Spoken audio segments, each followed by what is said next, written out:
Kanu is in the news. Now, for the incarcerated leader of the Independent People of Biafra, IPOB, Nnamdi Kanu, to stay alive is an act of courage. The separationist leader has instituted a fresh suit to compel the DSS to grant him unhindered access to his medical doctors.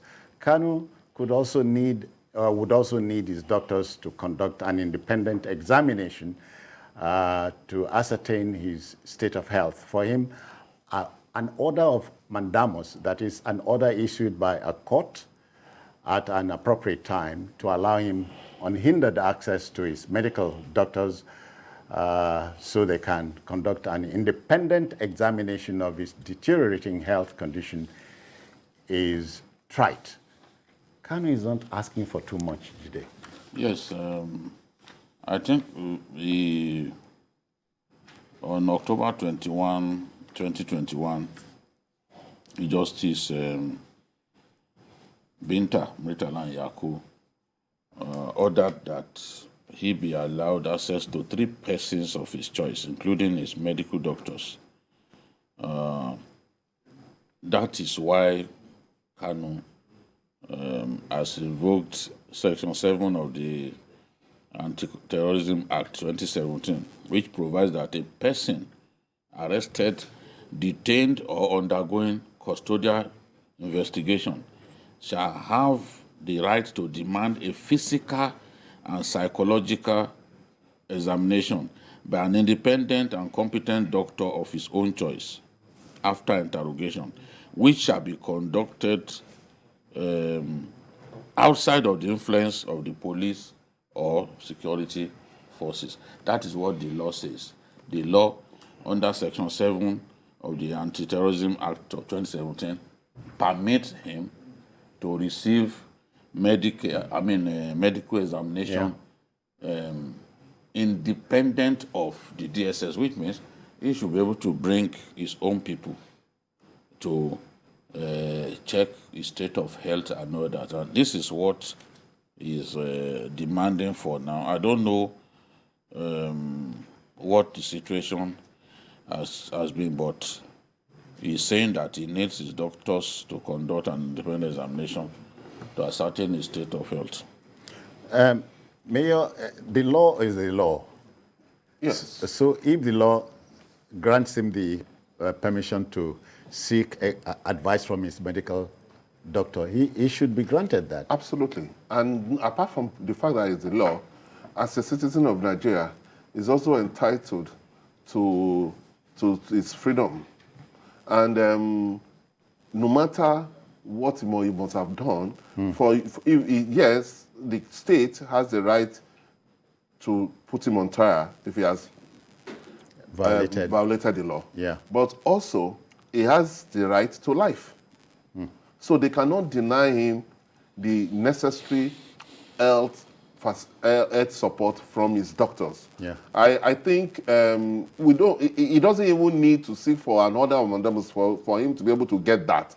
That should have been granted ordinarily. Yes, ordinarily. Because if somebody is in your custody, it behoves on you to make sure that he is alive to be able to face the charges that he has been accused of. Yeah, he must be healthy. Yes, he must be healthy to be able to do that. Don't forget that MK Abiola died in custody. He died in custody. You understand? So your health can go for deteriorate so fast that it could cost you your life. And MKO died in custody, and that was it. Nothing. So we cannot afford that to happen to Kanu. At this time. Yes, I'm not a fan of Kanu, but he's entitled to have access to his lawyers and his doctors, and the state should do the needful.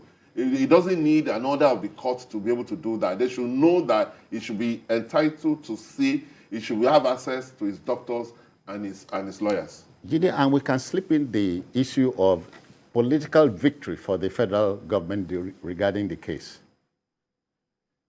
Political victory. What I mean is, release him if the court says so. Allow the other things to take their places. You understand what I mean? But we are not even close to any form of victory at this time. Yeah, I'm saying, yeah, a political victory at this time, you know, is will not take anything away from government. Is it a political resolution that you're talking about? Victory or resolution, you know, there's an answer to every problem. There is.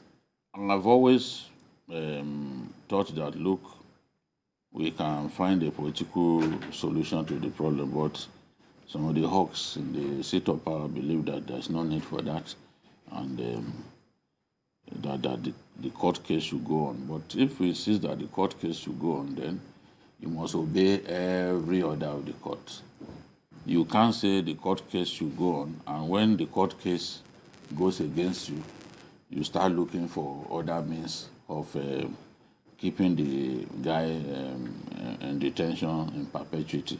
That is what I oppose. I am confident that his release, in the event that we achieve some form of political solution, will put an end to the killings in the Southeast, because those killings were being done in his name. They may not admit it, but we know that these killings were not happening until Kanu's detention. The so-called sit-at-home, over which many people have lost their lives, was not happening until Kanu's detention. So it is possible for a political solution to solve this problem for us. And I've given examples of countries that went for political solution instead of to things like this. Yes. Remember when the Encounter Freedom Party and the ANC were killing one another? They had to look for a political solution in form of power sharing. You know, and the thing came to an instant end. Yeah. I couldn't believe it. Instantly the thing just came to an end. You know, Buthelezi became a deputy vice president. You know, everything just came down. So it's possible for a political solution on the basis that Kanu will renounce his keeps to his part of the bargain, armed struggle, and then keeps those side of the bargain against his country. Yes. If he renounces, if he is willing to renounce the armed struggle that he has instituted against his country, and they can find credible leaders from the East who would agree to say, look, we will push this thing, we will drive this agenda. Yeah. But he must also obey what has been agreed. I agree that the political solution will be better, but let's not forget that there was a political solution that allowed him to be given bail. Okay. You understand? He jumped the bail. And no, but they gave a reason why he jumped the bail. But he jumped the bail. And the conduct of the army. And resumed the attack the conduct through the Biafran radio. The conduct of the army suggested that he could have been killed, because if you see even the pictures, the destruction that they carried out in his father's house. The army reacted to a particular to incidents that were happening. But what I'm saying is that even after he left the country, if he had left the country and he had stayed, you understand, things would have been negotiated. But he was using the Biafran radio, attacking, instigating violence against the state. So there's no guarantee that if they find another political situation now and he's out, he will not resume. And even even people worse than him come to. I agree. Because yes, it is the round table that we can solve it, but we have to also appeal to him to show enough maturity to be able to come to terms with the state. For instance, tomorrow is Boxing Day. It is also a holiday. Yeah. And Monday is no-go throughout Southeast. Yeah. As a result of... But it shouldn't be like that. Because unfortunately for us, some criminal elements within IPOB have taken over the group and doing so many... No, a lot of them are operating outside of IPOB. Yeah, that's what I'm saying. Yes. IPOB has already said no. That's what I'm saying. There's nothing like... You see, because the problem with that kind of thing is that when you create a monster, when you create a monster, taming it becomes difficult because you may not be in a position to be able to call everybody to order. Some people will just follow their own agenda and say, we don't want to agree, whatever you say. Uche is reaching us from Nnewi. Uche, first of all, Merry Christmas to you. Welcome. Yeah, Merry Christmas. Coincidentally, today is my birthday. No, happy birthday to you. Are we in business, please? Yeah. Good afternoon. Good afternoon. Welcome. Yeah. Good afternoon, Babajide. Good afternoon, Uche. Another gentleman there. Good afternoon, sir. Good afternoon. I think I would disagree with the other gentleman that about the police. Like Babajide said, political solution is the best. Now you cannot imagine somebody coming to your house to kill you and you will not run away.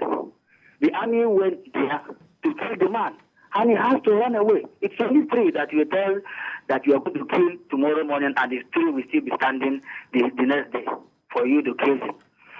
So the point is, when you go for political solution, the federal government also has to adhere to their own side of the bargain. It is both sides. Both sides have to agree on the bargain. And this time around, all Igbo leaders now are ready to, even this man that just went to be with the Lord, promised, Mbazirike Amechi, promised to intervene, but they could not give him the opportunity. Now he has gone to be with the Lord. So political solution is look at tomorrow now, there will be sit at home. The police also join us to sit at home. I'm in Nnewi now as we speak. Tomorrow now, all of us will be sitting at home, including the police. Thank you, Uche. Thank you. Again, what we said is political solution. Yes, we agree, but both sides must keep to whatever is agreed. That the terms of the agreement. Yes, the terms of the agreement. It's important because if you have a political solution and somebody breaches it and starts the problem again, how do you do it as a state? As a state, you'll be powerless. And then you will now blame people that are shorting to say, look at the person that is shorting for. Yeah. And at that time, you won't be able to do anything. For the state to go to the extent of bringing him in by force, it's because of certain things that he must have done. So both parties must keep to the terms of agreement so that we can have a good political situation to the problem.